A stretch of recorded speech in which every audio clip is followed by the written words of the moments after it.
1 Raja-Raja 11 ayat 1 sampai 43, demikian firman Tuhan. Adapun Raja Salomo mencintai banyak perempuan asing. Di samping anak Fir'aun, ia mencintai perempuan-perempuan Moab, Amon, Edom, Sidon, dan Het. Padahal tentang bangsa-bangsa itu Tuhan telah berfirman kepada orang Israel. Janganlah kamu bergaul dengan mereka, dan mereka pun janganlah bergaul dengan kamu. Sebab sesungguhnya mereka akan mencondongkan hatimu kepada Allah-Allah mereka. Hati Salomo telah terpaut kepada mereka dengan cinta. Ia mempunyai 700 istri dari kaum bangsawan dan 300 gundik. Istri-istrinya itu menarik hatinya daripada Tuhan. Sebab pada waktu Salomo sudah tua, istri-istrinya itu mencondongkan hatinya kepada Allah-Allah lain, sehingga ia tidak dengan sepenuh hati berpaut kepada Tuhan Allahnya, seperti Daud ayahnya. Demikianlah Salomo mengikuti Asitoret, dewi orang Sidon, dan mengikuti Milkom, dewa kejijikan, sembahan orang Amon. Dan Salomo melakukan apa yang jahat di mata Tuhan. Dan ia tidak dengan sepenuh hati mengikuti Tuhan, seperti Daud ayahnya. Pada waktu itu Salomo mendirikan bukit pengorbanan bagi Kamos, dewa kejijikan sembahan orang Moab, di gunung di sebelah timur Yerusalem, dan Moloch, dewa kejijikan sembahan Bani Amon. Demikian juga dilakukannya bagi semua istrinya. Orang-orang asing itu yang mempersembahkan korban ukupan dan korban sembelihan kepada Allah-Allah mereka. Sebab itu Tuhan menunjukkan murkanya kepada Salomo. Sebab hatinya telah menyimpang daripada Tuhan Allah Israel, yang telah 2 kali menampakkan diri kepadanya, dan yang telah memerintahkan kepadanya dalam hal ini, supaya jangan mengikuti Allah-Allah lain. Akan tetapi, ia tidak berpegang pada yang diperintahkan Tuhan. Lalu berfirmanlah Tuhan kepada Salomo, oleh karena begitu kelakuanmu, yakni engkau tidak berpegang pada perjanjian dan segala ketetapanku yang telah kuperintahkan kepadamu, maka sesungguhnya aku akan mengoyakkan kerajaan itu daripadamu dan akan memberikannya kepada hambamu. Hanya pada waktu hidupmu ini, aku belum mau melakukannya oleh karena Daud ayahmu. Dari tangan anakmu lah aku akan mengoyakkannya. Namun demikian, kerajaan itu tidak seluruhnya akan kukoyakkan daripadanya. 1 suku akan kuberikan kepada anakmu oleh karena hambaku Daud, dan oleh karena Yerusalem yang telah kupilih. Kemudian Tuhan membangkitkan seorang lawan Salomo, yakni Hadad, orang Edom. Ia dari keturunan Raja Edom. Sesudah Daud memukul kalah orang Edom, maka Panglima Yoab pergi menguburkan orang-orang yang mati terbunuh, lalu menewaskan semua laki-laki di Edom. 6 bulan lamanya Yoab diam di sana dengan seluruh Israel, sampai dilenyapkannya semua laki-laki di Edom. Tetapi Hadad melarikan diri bersama-sama dengan beberapa orang Edom dari pegawai-pegawai ayahnya dan mengungsi ke Mesir. Adapun Hadad itu masih sangat muda. Mereka berangkat dari Midian, lalu sampai ke Paran, Mereka membawa beberapa orang dari Paran, lalu mereka sampai ke Mesir kepada Fir'aun, Raja Mesir. Ia ini memberikan rumah kepada Hadad dan menemukan dan menentukan belanjanya dan menyerahkan sebidang tanah kepadanya. Hadad demikian disayangi Fir'aun, sehingga diberikannya kepadanya seorang istri, yakni adik istrinya sendiri, adik permaisuri Tapenes. Lalu adik Tapenes itu melahirkan baginya seorang anak laki-laki, Genubat namanya. Dan Tapenes menyapih dia di istana Fir'aun, sehingga Genobat ada di istana Fir'aun, di tengah-tengah anak Fir'aun sendiri. Ketika didengar Hadad di Mesir bahwa Daud telah mendapat perhentian bersama-sama dengan nenek moyangnya, dan bahwa Panglima Yoab sudah mati juga, maka berkatalah Hadad kepada Fir'aun, biarkanlah aku pergi ke negeriku. Lalu bertanyalah Fir'aun kepadanya, tetapi kekurangan apakah engkau padaku ini? Maka engkau tiba-tiba berniat pergi ke negerimu? Jawabnya, aku tidak kekurangan apapun. Namun demikian, biarkanlah juga aku pergi. Allah membangkitkan pula seorang lawan Salomo, yakni Rezon bin Eliada, yang telah melarikan diri dari tuannya, yakni Hadadezer, Raja Zobah. Ia mengumpulkan orang-orang, lalu menjadi kepala gerombolan. Ketika Daud hendak membunuh mereka, maka pergilah mereka ke Damsyik. Mereka diam di sana, dan disitulah mereka mengangkat Rezon menjadi raja. Dialah yang menjadi lawan Israel sepanjang umur Salomo. Ia mendatangkan malapetaka sama seperti Hadad. Ia muak akan orang Israel dan menjadi raja atas Aram. Juga Yerobeam bin Nebat, seorang Efraim dari Zereda, seorang pegawai Salomo. Nama ibunya Zerua, seorang janda, memberontak terhadap raja. Inilah alasannya mengapa ia memberontak terhadap Raja Salomo.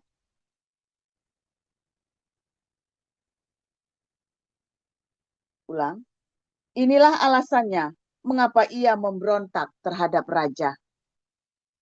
Salomo mendirikan Milo, dan ia menutup tembusan tembok kota Daud ayahnya. Yerobeam adalah seorang tangkas.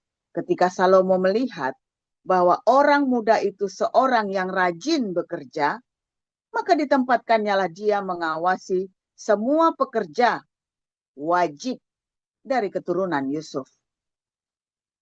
Pada waktu itu, ketika Yerobeam keluar dari Yerusalem, Nabi Ahia, orang Silo itu, mendatangi dia di jalan dengan berselubungkan kain baru.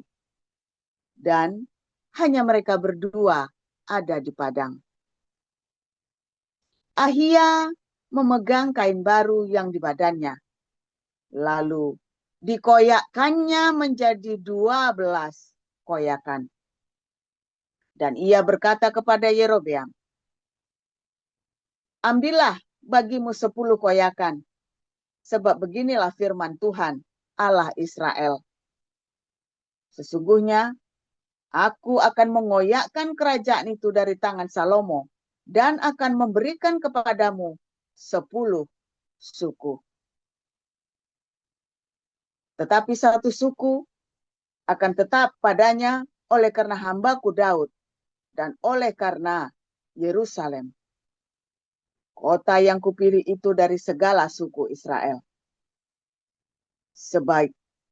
Sebabnya ialah karena ia telah meninggalkan aku dan sujud menyembah kepada Asitoret, dewi orang Sidon, kepada Kamos, Allah orang Moab, dan kepada Milkom adalah Bani Amon. Dan ia tidak hidup menurut jalan yang kutunjukkan dengan melakukan apa yang benar di mataku. Dan dengan tetap mengikuti segala ketetapan dan peraturanku seperti Daud ayahnya. Bukan dari tangannya akan kuambil seluruh kerajaan itu. Aku akan membiarkan dia tetap menjadi raja seumur hidupnya oleh karena hambaku Daud yang telah kupilih dan yang tetap mengikuti segala perintah dan ketetapanku. Tetapi dari tangan anaknya lah aku akan mengambil kerajaan itu dan akan memberikannya kepadamu, yakni 10 suku. Dan kepada anaknya akan kuberikan 1 suku, supaya hambaku Daud selalu mempunyai keturunan di hadapanku di Yerusalem, kota yang kupilih bagiku, supaya namaku tinggal di sana. Maka engkau ini akan kuambil, supaya engkau memerintah atas segala yang dikehendaki hatimu, dan menjadi raja atas Israel.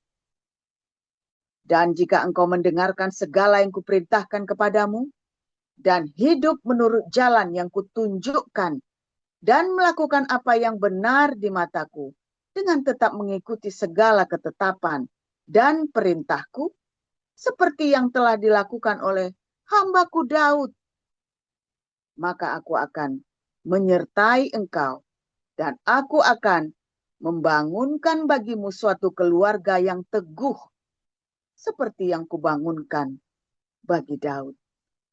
Dan aku akan memberikan orang Israel kepadamu. Dan untuk itu, aku akan merendahkan keturunan Daud, tetapi bukan untuk selamanya. Lalu Salomo berikhtiar membunuh Yerobeam. Tetapi Yerobeam bangkit dan melarikan diri ke Mesir, kepada Sisak, raja Mesir. Dan di Mesirlah ia tinggal sampai Salomo mati. Selebihnya dari riwayat Salomo dan segala yang dilakukannya dan hikmatnya, bukankah semuanya itu tertulis dalam kitab riwayat Salomo? Kemudian Salomo mendapat perhentian bersama-sama dengan nenek moyangnya. Dan ia dikuburkan di kota Daud, ayahnya.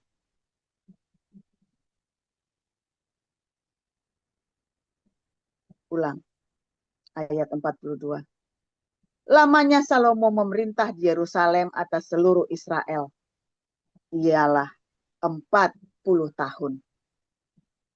Kemudian Salomo mendapat perhentian bersama-sama dengan nenek moyangnya, dan ia dikuburkan di kota Daud, ayahnya. Maka Rehabeam, anaknya, menjadi raja menggantikan dia. Matius pasal yang ke-6, ayat 1 sampai ayat yang ke-34. Ingatlah, jangan kamu melakukan kewajiban agamamu di hadapan orang, supaya dilihat mereka. Karena jika demikian, kamu tidak beroleh upah dari Bapamu yang di surga. Jadi apabila engkau memberi sedekah, janganlah engkau mencanangkan hal itu, seperti yang dilakukan orang munafik di rumah-rumah ibadat dan di lorong-lorong, supaya mereka dipuji orang. Aku berkata kepadamu, sesungguhnya mereka sudah mendapat upahnya. Tetapi jika engkau memberi sedekah, janganlah diketahui tangan kirimu apa yang diperbuat tangan kananmu. Hendaklah sedekahmu itu diberikan dengan tersembunyi, maka Bapamu yang melihat yang tersembunyi akan membalasnya kepadamu.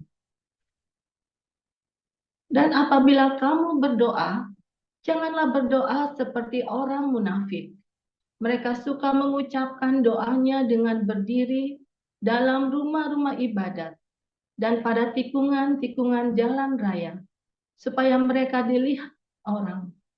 Aku berkata kepadamu, sesungguhnya mereka sudah mendapat upahnya.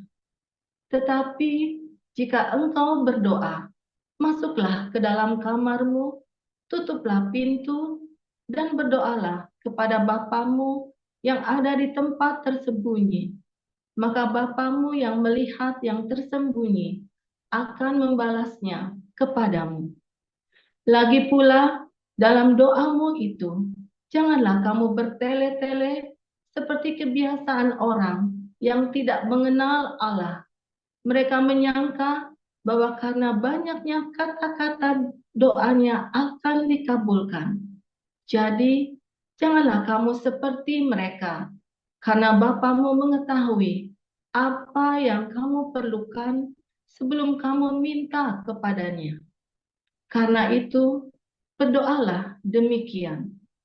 Bapa kami yang di surga, dikuduskanlah namamu, datanglah kerajaanmu, jadilah kehendakmu di bumi seperti di surga.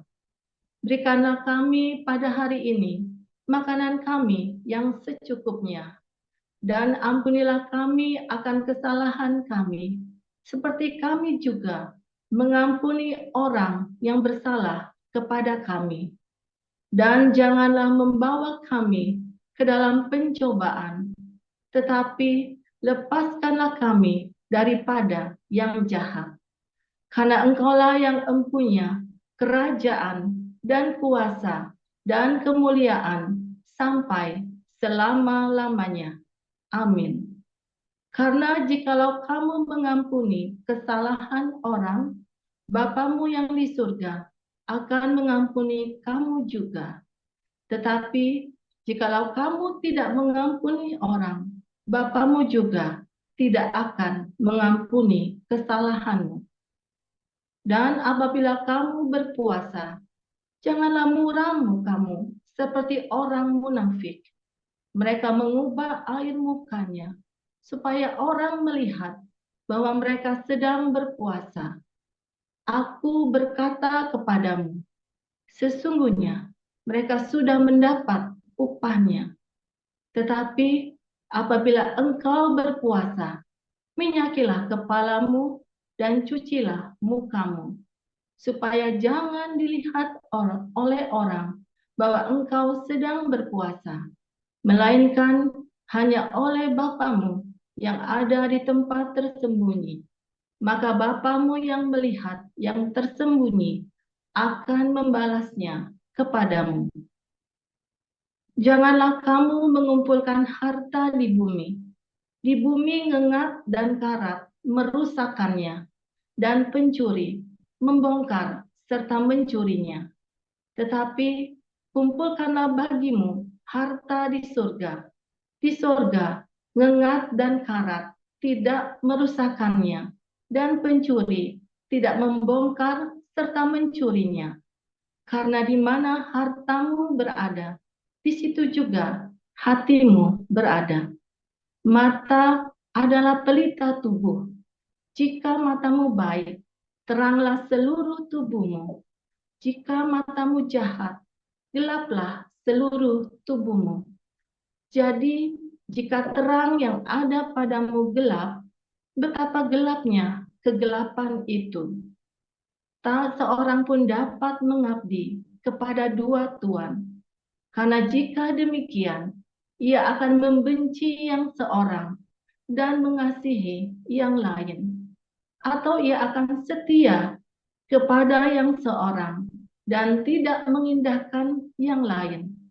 Kamu tidak dapat mengabdi kepada Allah dan kepada Mammon. Karena itu aku berkata kepadamu, janganlah khawatir akan hidupmu, akan apa yang hendak kamu makan atau minum. Dan janganlah khawatir pula akan tubuhmu, akan apa yang hendak kamu pakai.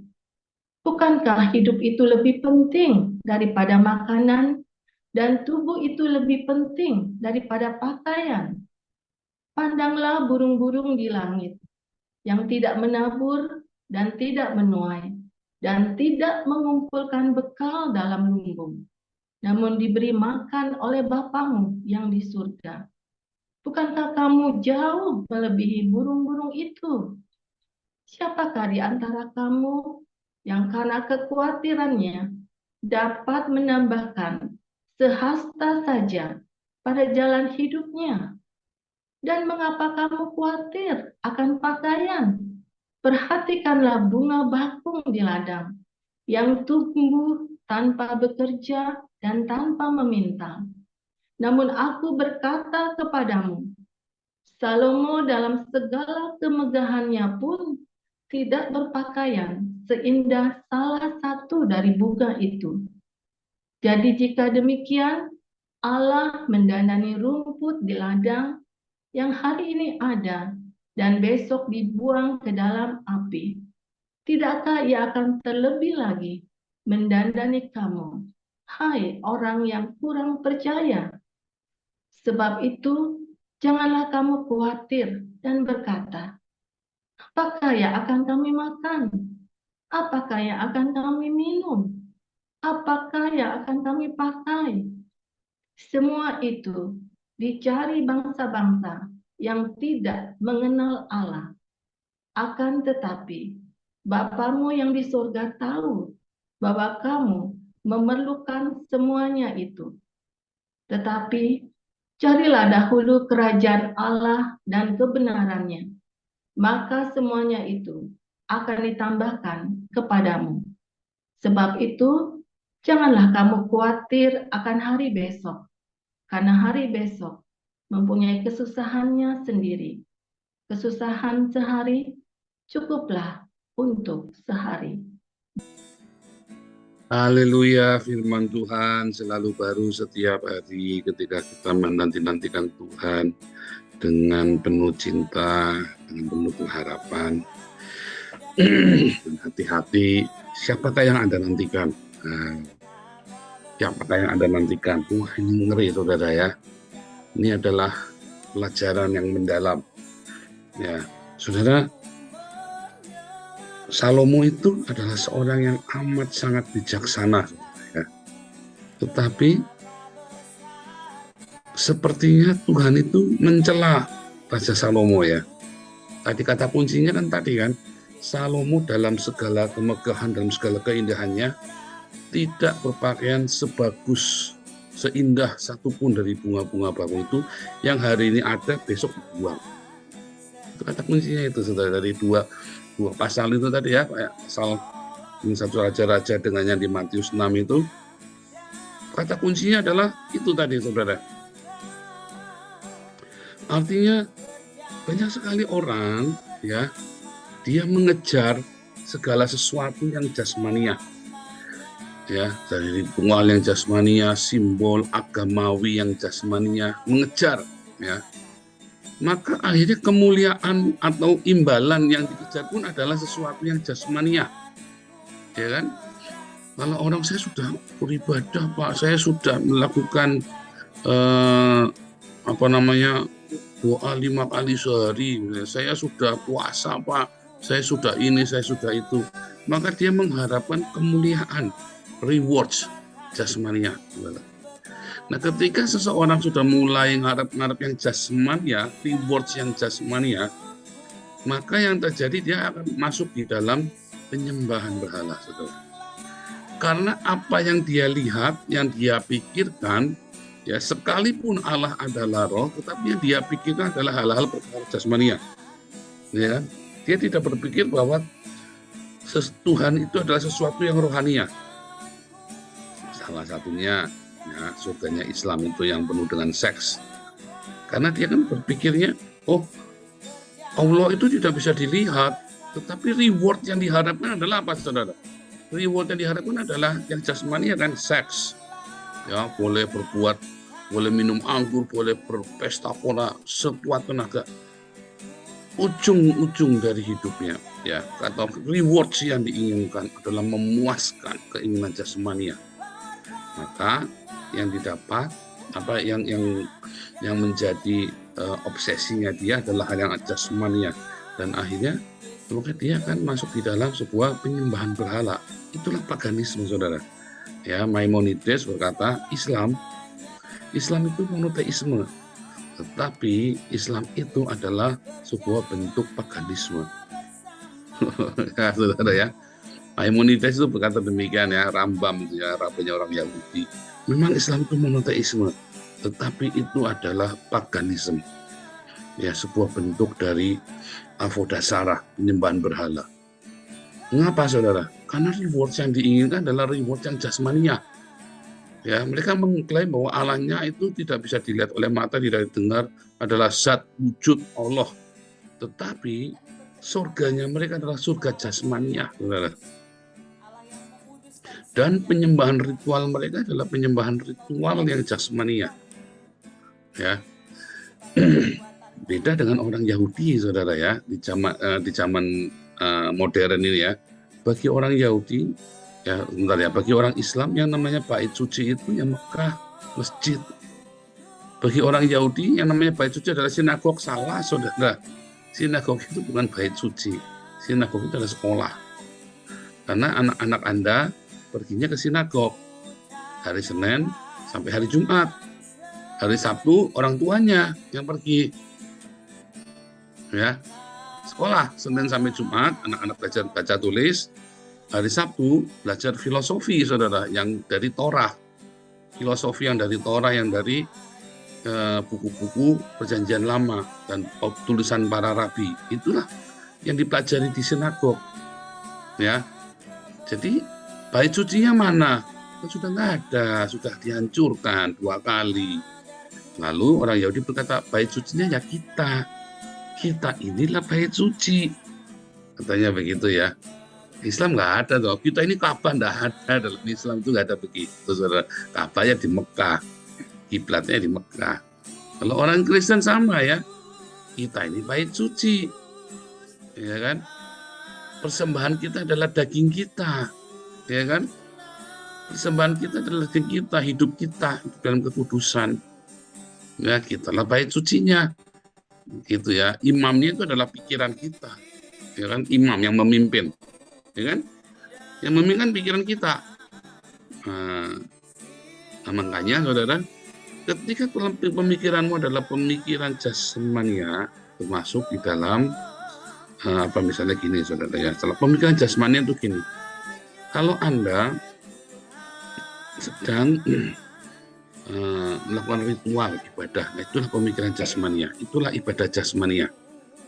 Tapi yang kedua, yang ritual ibadah seperti biasa cengkang-cengking, Anda pergi ke gereja, pergi ke masjid, terus Anda sikar raba-raba, nah itu yang namanya jasmania, tanda-tanda jasmania itu loh, saudara.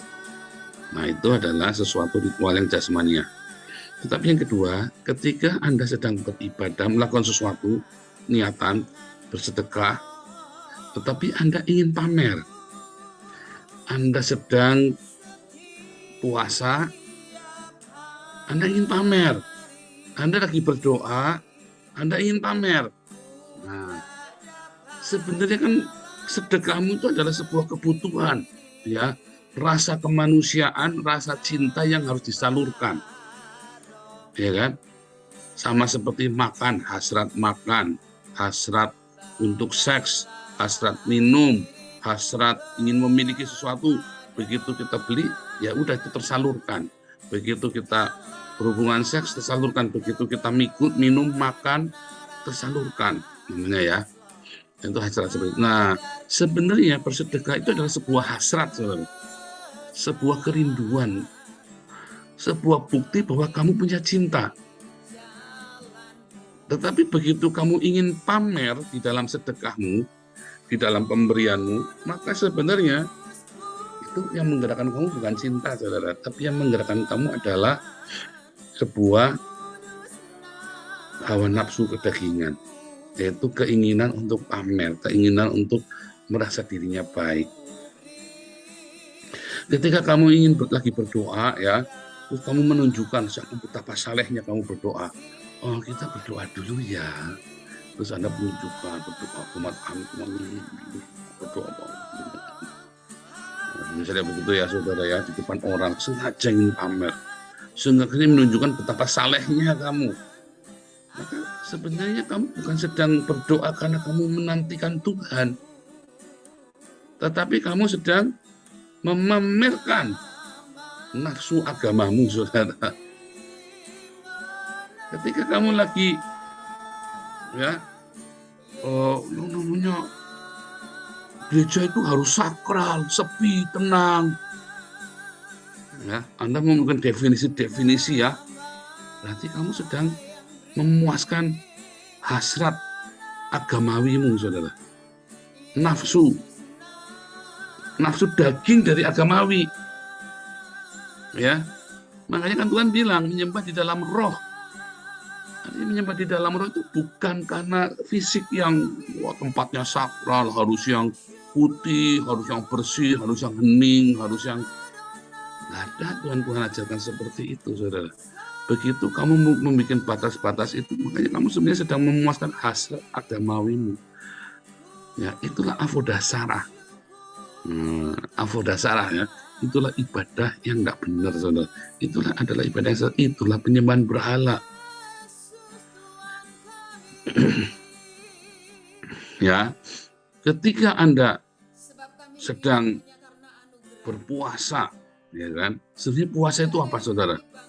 Dulu pernah diajarin ya, puasa itu sebenarnya karena saking kamu lagi masalahnya banyak benar, sampai nggak doyan makan. Makanya puasa sekalian. Ya, asal usul puasa kan dari situ. Saking kamu masalahnya berat sekali, nggak doyan makan berhari-hari, daripada telat makan, mendingan dipuasain sekalian. Ya, jadi Anda kalau lagi ada stres, lagi ada depresi, ya lagi nggak doyan makan, jangan telat makan, sakit nanti, saudara. Mudeng nggak, saudara? Kalau Anda lagi stres, kan nggak doyan makan, kan lagi banyak konflik di kantor, di rumah tangga, mau makan apa-apa rasanya sepa itu ya, rasanya hambar. Jangan makan sekalian. Jadi jangan telat makan. Kalau kamu telat makan sakit, itu yang bikin kamu sakit. Tuh, kalau lagi stres, lagi depresi, telat makan itu kamu sakit. Ya, akhirnya kamu sakit. Tuh, mendingan jangan makan sekalian. Nah, ditekadin, saya mau 3 hari nggak makan. 3 hari nggak makan, 12-in, saudara. 7 hari saya nggak makan, 7 hari 12, nggak bakal mati. Tidak bakal mati. Tapi kalau kamu telat makan, mati, saudara. Malah bisa sudukan, ya kan, apa namanya, asam lambung naik, segala macam. Ya kan? Tapi kalau kamu puasa sekalian, malah sehat. Nah, itulah konsep puasa sebenarnya. Tetapi seringkali setelah kita tahu, wah puasa ini ternyata enak ya, di dalam sehari-hari ya seminggu sekali puasa dengan sengaja, tanpa ada masalah, tapi puasa kita. Ya, apalagi kalau kamu pengen sehat segala macam, yang sudah penyakitan, kegemukan, overweight, yang sudah sering kesemutan tangannya, kakinya, puasa, saudara. Siapa di sini yang kakinya sering kesemutan, tangannya sering kesemutan? Puasa, benar. Nah, 3 menit lagi, puasa, saudara. Nah, jadi niatan puasa itu adalah sebuah niatan. Tuhan, aku nih sedang sesuatu yang mengharapkan sesuatu, Tuhan, tolong Tuhan. Tetapi kemudian kamu pamerkan, aku puasa loh, mutih loh, lihatnya aku mutih. Maka niatanmu tiba-tiba hilang, saudara. Niatanmu untuk mencari Tuhan, untuk menggapai Tuhan, itu tiba-tiba hilang, saudara. Niatanmu jadi apa, saudara? Jadi cari mulia, cari rewardnya dari orang. Terus niatan kamu, tekad yang kamu, aku mau menang, hilang. Aku mau pamer, aku bangga, John, Pak Paul ini hebat puasa nih, hebat ini. Wah, Bu Elia ini ternyata bisa sanggup puasa 40 hari 40 malam, cari pamer, saudara. Cari pujian, hebat. Maka di segala niat dan apa yang kamu puasa itu nggak jadi semua. Nah, itulah yang namanya berhala, saudara. Jangan sampai kita, komunitas Hagios ini punya berhala-berhala yang seperti itu. niatan-niatan, sedekahmu, berdiakonia, tapi tujuannya supaya kamu dapat mulia, supaya kamu dapat status sosial, kamu mau berdoa, kamu melakukan segala kebaikan. Tujuannya supaya kamu dapat mulia. Kamu nanti akhirnya nggak dapat apa-apa. Ya kamu sudah mendapat upahnya. Ya. Nah, yang kalau kamu harapkan dalam hal-hal jasmaniah, misalnya ya, yang kamu kejar jasmaniah, apalagi saudara. Makanya itu ya, segala kemegahanmu, segala pamermu itu tidak ada gunanya. Segala pamer akhirnya membuat masalah-masalah baru dan kamu tidak mendapatkan apa-apa. Ya, ayo kita mulai fokus sama Tuhan, lakukan ibadah kita tiap hari. Ya, hanya kepada Tuhan. Manusia nggak perlu tahu, nggak perlu kamu pamerkan, nggak perlu merasa hebat. Puasa level 3 tinggi. Jangan saudara, puasa level 3 tinggi. Ya kan makanya satu hari makan, besok puasa, besok makan lagi, besok puasa. Jangan selang-seling, tanda berat ya puasa seperti itu ya. Sehari makan, sehari enggak. Wah hebat, terus bangga dia, aku sudah melakukannya. Sebenarnya kamu percuma puasa begitu juga, begitu enggak bisa ya. Wih, aku bisa puasa 40 hari ya, orang itu udah bisa. Ya sebenarnya kamu udah gak dapat apa-apa, saudara, percuma. Ya, fokus sama Tuhan. Arahkan sama Tuhan, bukan sama manusia, enggak urusan. Ya, kalau bisa nggak usah orang tahu kita lagi ngapain sama Tuhan. Itulah ibadah yang benar. Itulah ya persembahan yang benar kepada Tuhan Yesus. Amin.